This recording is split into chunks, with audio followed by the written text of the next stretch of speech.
Good day all. Today I'm going to teach you the second poem of your Beehive textbook, Wind, written by Subramanya Bharati. Subramanya Bharati, as you all know, is a very strong Tamil poet who loves to write poems exhibiting his thoughts and uh, his way of fighting against certain things. So, in this poem, also, he is not fighting with any human, he is not fighting with any thoughts of others, but he is fighting with God's will. The poem depicts it completely surrounds around the figure of speech metaphor. Metaphor is something where a feeling of a non living thing is compared with a living thing. So, over here, as you know, the title is Wind. It shows that Subramanya Bharati is fighting with something which cannot be seen. We cannot see air, yes, but at the same time, the one which we cannot see is actually sometimes help us, sometimes it's also a reason for many destructions. So in this poem, the poet very beautifully expresses his idea about both the constructive and destructive behavior of wind. He also says that wind is often very rude to weak people and very good to the strong ones. He says that God also sees partiality among the rich and the poor.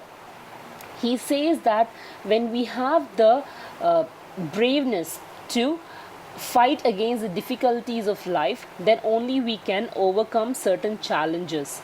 But if we are weak and unstable, we actually succumb, we just go down in the difficulties of our life. So over here in this poem, he tells that those who are very strong can come over the anger of wind, and those who are weak, they die in the strong hurricanes or strong typhoons or any other destructive way of the wind.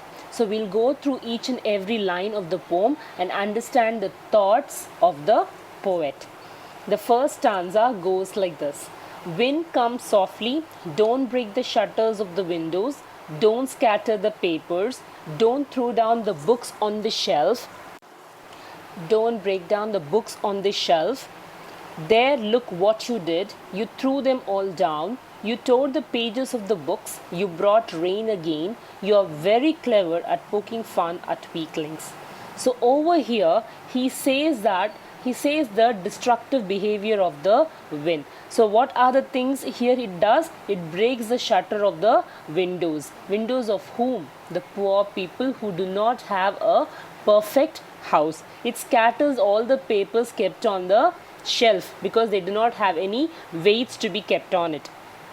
It throws down the books, the school books or whatever books they have kept, it throws it down. Then it tears the pages of the books. How does it tear? Does it come in person? No. The way the wind blows, the force of it actually tears the pages. He says that the wind can never become friends with the poor weaklings. Okay, it tries to fight with them, it tries to destroy them because they are very weak. So he says that you are very clever in poking fun with the weaklings. What does that mean? See, you make fun of only those people who cannot fight back. You cannot go and fight with a strong person because you know that your nose and mouth will be broken, right? So he says over here that God also plays only with those people who are weak, who do not know how to fight against. So he's making the wind to fight against the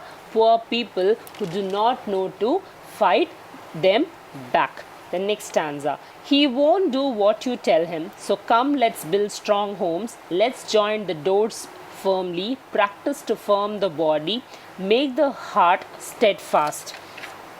So what he says is, the poet advises the people. See, wind is not going to listen to us because it doesn't hear to anyone. Yes, can you see wind? No, you cannot. So the poet says, instead of fighting with the wind, why don't we build our homes firm? Why don't we make ourselves strong to fight against the odds of life? Over here, wind actually means difficulty. So over here, wind depicts the difficulties of life, not the air, not the real wind. See, if you can fight against the difficulties of life with strength, you can fight any other things in life. Wind, summer, hot, heat, all these are nothing. You should know to fight back. So he says that instead of fighting back with the wind which we cannot see, why don't we build our home so strong that nothing happens to us? Just like the rich people who are safe enough inside the house because they know that their houses are very, very strong. So he says that wind does not listen to anyone's commands. The poet is Subramanya Bharati. Remember that, right? His words are very powerful. Let it be God or let it be human. He fights back. He shows his thoughts and feels without any fear. Okay, so over here, the word which means steadfast, that means be loyal, be faithful. Wind can never be loyal or faithful to anyone. It is equal. It is not, it is like if it wants to kill, it just keeps on. But if you stand strong, it just passes by. It is not that it's gonna push you if you do not retaliate. This just depends upon how you behave or how you fight back. Then the wind blows out weak fires, he makes strong fire roar and flourish. His friendship is good. We praise him every day. So in this poem, he tries to say that you can make friendship with the wind also. How?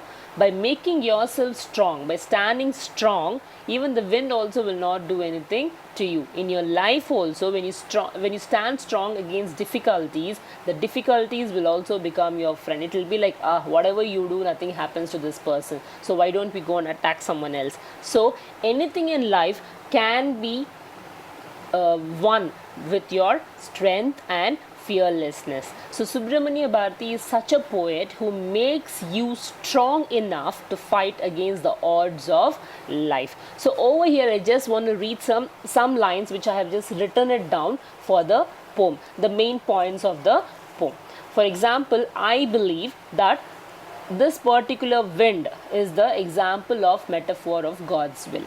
Like I said, metaphor, because it shows the feelings of a non-living thing and a living thing. Living things are we and non-living is wind. We do not see wind. We cannot see its feelings, right? And it is God's will for a variety of reasons. Like God wants us to be strong in all the situations. You cannot blame God for everything. If you are strong enough, even God will help you out. And then the first, as we all know, that wind is invisible, but its effects are of two ways. One is destructive and the other one is constructive. Yes, what is constructive? Just because of wind, you are able to breathe. You are able to feel that cool breeze in the hot summer. Yes, so the poem reflects about the constructive and the destructive parts of the poem. Okay, and he also says that wind is extreme and violent. And it is not necessary that wind has to be a friend nor enemy. It's neither a friend or enemy. It's the way you take it.